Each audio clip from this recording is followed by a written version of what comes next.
But you know what's interesting? It seems like so in the '80s, right? There was like a surge of action stars like Schwarzenegger, Van Damme. We had Muscular Physiques, obviously, right? Stallone, and then it kind of like went down from there. And then right now, it's almost like coming back, right? The muscularity is becoming popular again to a certain extent. Yeah, yeah. Schwarzenegger, and I guess Lou Ferrigno also, but those guys. But I think it was such a small group of people who back then. So you'd look at, like, I remember when I saw Schwarzenegger, I think it was like Conan or something, and I saw this guy and I was like, that's a person. That he looks like a cartoon character. You know what I mean? Like, I never saw a person look like that before. Um, so it just seemed unrealistic. It wasn't a goal I could ever have. But then cut to now, and especially with how accessible information is on the internet, like, I don't think I would have come to my understanding that I have today of the scientific principles of hypertrophy without the internet, because I've paid for a number of trainers in my life, and none of them talked about progressive overload. None of them talked about, like, it was always like, eat a bunch of protein, don't eat carbs. Well, how am I going to have the energy? Like, do you know what I'm saying? Like that, the minute I kind of was like, it's okay to eat carbs, eat a bunch of protein, and you gotta progressively overload your muscles. Like, those things changed my life, and they changed it really, really quickly. I was capable of losing weight. I can out diet anyone. I can be hungry and function. I might not be the most pleasant guy, but I can do it. I'll white knuckle my way through a diet, and I've done every single diet there is. The minute I kind of started understanding these scientific principles, it just, like, I don't know why that's not more popular than kind of the whole other school that's like, find a food and demonize that food, and that food will be the bane of your existence, whether it's carbs or animal products or GMOs or lectins. Like, if you just don't eat carbs, you'll be okay. Okay.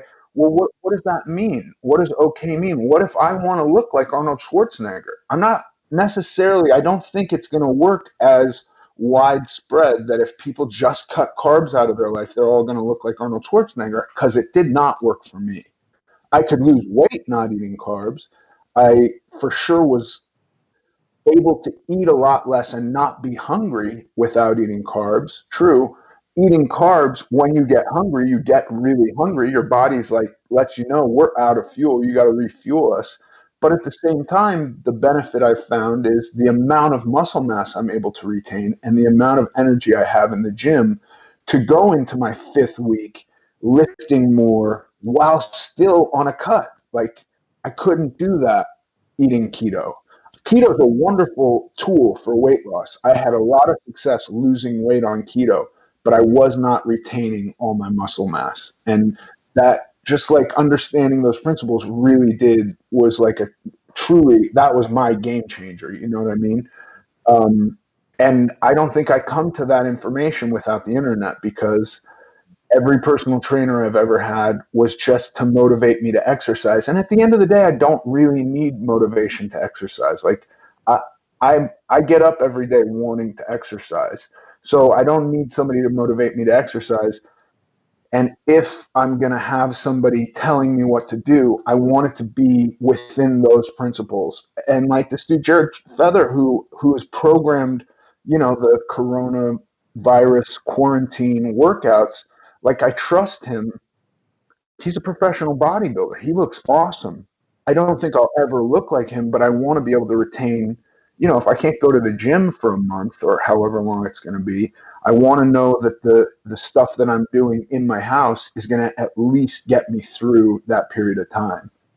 You know, it's interesting. I don't know if you follow bodybuilding or if you. I'm sure you've seen magazines and bodybuilding physiques, but it seems like in the mainstream world, obviously people look down on overweight people, right? That's overweight. People look down on it, but they also kind of don't accept the bodybuilding physique, right? Which is obviously very different than just being lean, like you said, right?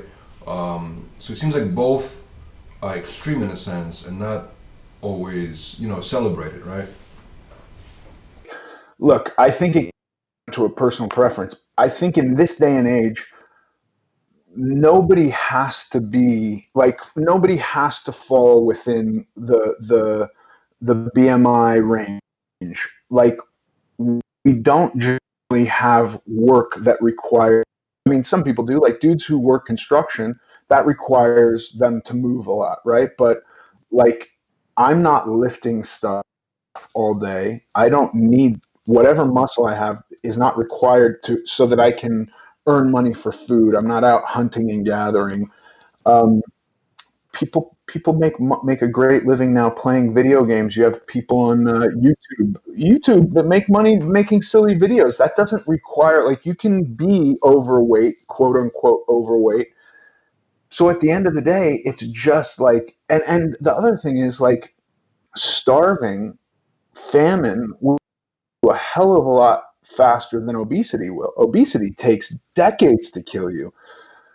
I mean, there's an argument to say like just living in a city might be less healthy than being a little bit overweight.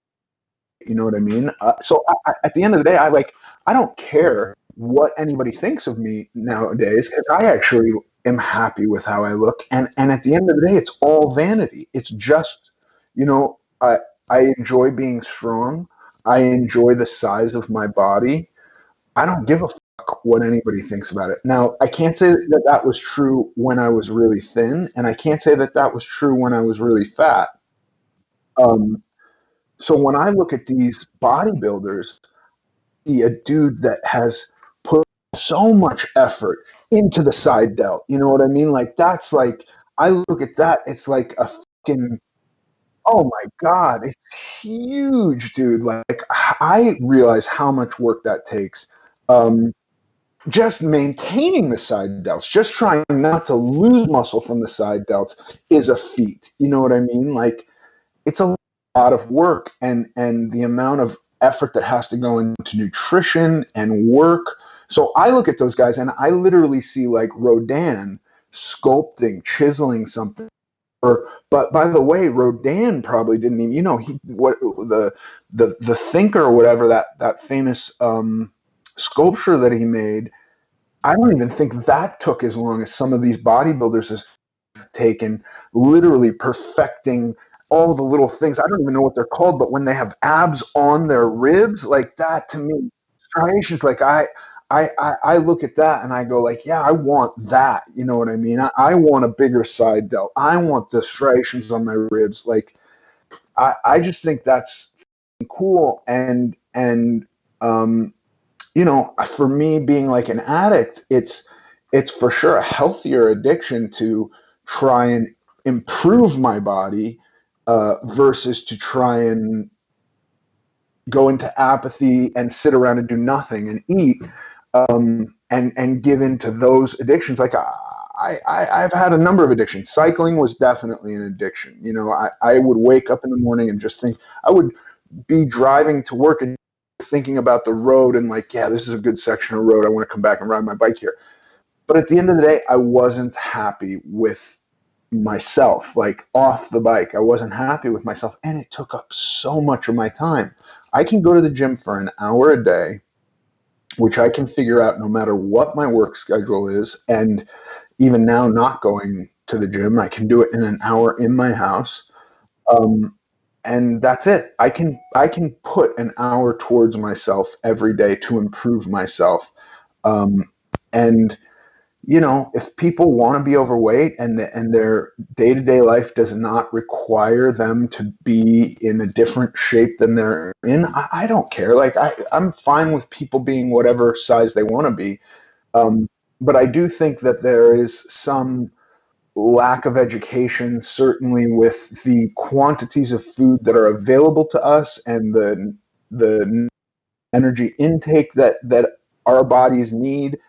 Um, and so I think it's a little uh, unbalanced in that way when we have so many cheap calories on every corner. You go to get gas and you've got like a cache of cheap calories in the gas station. And, walking down the street in every other shop, you can get a full meal for a couple bucks. Like, I think it would be prudent of us to teach certainly the kids what protein, what carbohydrates, and what fats, and then go into like even fiber and vitamins and all of the macros. Water. Like, how does your body use those things? What does it actually need? What does consuming too much of it do to you? Like, if everybody started with the same understanding of these things and then made the choice, like, well, here's what I'm going to do to or with my body, like, I have no problem with it. Be fat, be thin. You want to be heroin chic? Fine. I don't want to be heroin chic. I want side delts. I want a fucking gigantic neck.